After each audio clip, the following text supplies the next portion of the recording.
Dear students, اس module میں ہم ڈیٹیریوسٹومز انٹیروسیلک سیلوم formation کے بارے میں ڈسکس کریں گے۔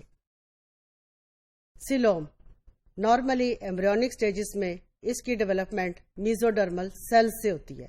اب میزوڈرمل سیل سے اس کی ڈیولپمنٹ کے دو پیٹرن ہیں۔ نارملی سیلوم جو ہے اس کے اندر پروٹوسٹومز میں میزوڈرمل سیلز سپلٹ کریں گے، جبکہ ڈیٹیریوسٹومز کے اندر میزوڈرمل سیلز جو ہیں وہ کمبائن کریں گے۔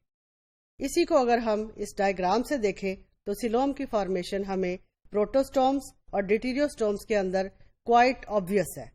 پروٹوسٹومز میں آپ کو پتہ ایگزامپل ہے مولسکا کی، اینیلیڈز کی، آرتھروپوڈز کی۔ ڈیٹیریوسٹومز میں ایگزامپل ہے ایکائنوڈرمیٹا کی اور کارڈیٹس کی۔ یہاں پہ آپ دیکھیں سیلوم میزوڈرمل سیلز جو ہیں اس کو ہم کہتے ہیں schizocoelic type of coelom. Solid ball masses of cells mesoderm split کریں گے اور سیلوم بنے گا، جبکہ ڈیٹیریوسٹومز کے اندر آپ دیکھیں جو ڈیولپمنٹ ہے سیلوم کی، ایسے سیلوم کو ہم کہیں گے انٹیروسیلس سیلومز۔ یہاں پہ جو آرک اینڈ ٹران کے فولڈز ہیں وہ آہستہ آہستہ اوپر جا کے مرج ہو رہے ہیں اور اس سے سیلوم کی فارمیشن سٹارٹ ہو رہی ہے۔ تو دس ڈائیگرام شوز اس a clear difference for coelom formation between protostomes and deuterostomes, یا ہم یوں بھی کہہ سکتے ہیں کہ پروٹوسٹوم ڈیولپمنٹ کے اندر سیلوم فارمیشن کا پروسیس ڈفرینٹ ہے اور ڈیٹیریوسٹوم ڈیولپمنٹ کے اندر سیلوم فارمیشن کا پروسیس ڈفرینٹ ہے۔ اب ہے انٹیروسیلی۔ انٹیروسیلی کیا ہے؟ انٹیروسیلک اور انٹیروسیلس ان دونوں کا یہ کمبینیشن ہے۔ اور انٹیروسیلی کیا ہے؟ یہ ایک پروسیس ہے جس کے تھرو اینیملز کے اندر ایمبریو کی ڈیولپمنٹ ہوگی۔ انٹیروسیلی کے اندر میزوڈرم آپ کو پتہ ہے ایکٹوڈرم، اینڈوڈرم، میزوڈرم۔ ایکٹوڈرم باہر والی لیئر ہے، اینڈوڈرم اندر والی لیئر ہے، اور میزوڈرم جو ہے نارملی اس کو ہم مڈل لیئر کہتے ہیں۔ تو میزوڈرم جو ہے یہ اس وقت بنتی ہے جب سیلوم کے پاؤچز جو ہیں they are usually pinched off, یعنی ایک دوسرے سے سیپریٹ ہو رہے ہیں ڈائجسٹیو ٹریکٹ سے، آرک اینڈ ٹرون سے۔ اس ٹائپ کے سیلوم کی فارمیشن ڈیٹیریوسٹومز میں ہوگی۔ اسی وجہ سے ان اینیملز کو ہم کہہ دیتے ہیں انٹیروسیلومیٹس۔ انٹیروسیلس ڈیولپمنٹ جو ہے دیٹ نارملی یہ اینیملز کے اندر اس وقت شروع ہوتی ہے جب ڈیولپمنٹل سٹیجز کے اندر ایمبریو گیسٹرولا سٹیج تک آ جاتا ہے، اور گیسٹرولا جو ہے this is a phase of development.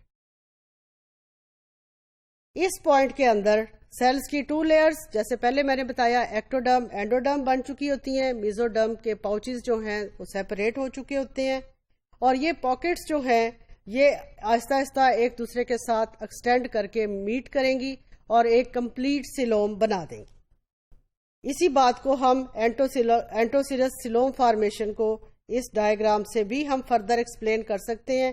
یہاں پہ آپ دیکھیں ectoderm, blastocoel is body cavity and it is normally fluid filled. Early mesodermal cells ہیں، ایمبریونک گٹ یا آرکنٹرون موجود ہے، اینڈوڈرم ہے، بلاسٹوپور موجود ہے۔ اگلی سٹیج پہ آپ دیکھیں کہ جو میزوڈرمل سیلز ہیں اس کے پاؤچز جو ہیں ان کی سیپریشن آف پاؤچز ہے فرام دا گٹ سیپریٹ ہو گئی ہے، یہ پاؤچز سیپریٹ ہو گئے ہیں، اور فردر ان کے اندر یہ پاؤچز آہستہ آہستہ انلارج ہو رہے ہیں اور یہ ان سے سیلوم کی فارمیشن کمپلیٹ ہو جائے گی۔ دس از این انٹیروسیلومیٹ فارمیشن، اور اس میں فائلم، ایکائنوڈرمیٹا اور کارڈیٹا جو ہیں they are an excellent examples. اس ڈائیگرام سے یا ابھی تک جو ہم نے ماڈیول کے اندر ڈسکس کیا اس سے یہ بھی ہمیں اندازہ ہوتا ہے کہ سیلوم جو ہے باڈی کو شیپ دینے میں، انٹرنل آرگنز کی ارینجمنٹ میں، سیلز کی پوزیشن چینج کرنے میں سیلوم کا ایک امپورٹنٹ رول ہے۔ اور سیلوم یہ بھی اس بات کی بھی کوشش ہوتی ہے سیلوم کی ڈیولپمنٹ کے تھرو کہ باڈی کے اندر کمپارٹمنٹلائزیشن بن جائے، مختلف بایولوجیکل سسٹمز جو ہیں وہ ڈیولپ ہو اور ہر سسٹم کا اپنا اپنا ایک کمپارٹمنٹ ہو۔ فار ایگزامپل وہ اینیملز جن کے اندر سیلوم موجود نہیں ہوگا، جن کو ہم ایسیلومیٹس کہتے ہیں، ان کے اندر کوئی بھی کمپارٹمنٹلائزیشن نہیں ہے اور ان میں سسٹمز کی ڈیولپمنٹ نہیں ہے، سمپلی جو ایکسچینج آف مٹیریل ہے انوائرمنٹ اور آرگینزم کے درمیان، that is only through a process which is known as diffusion.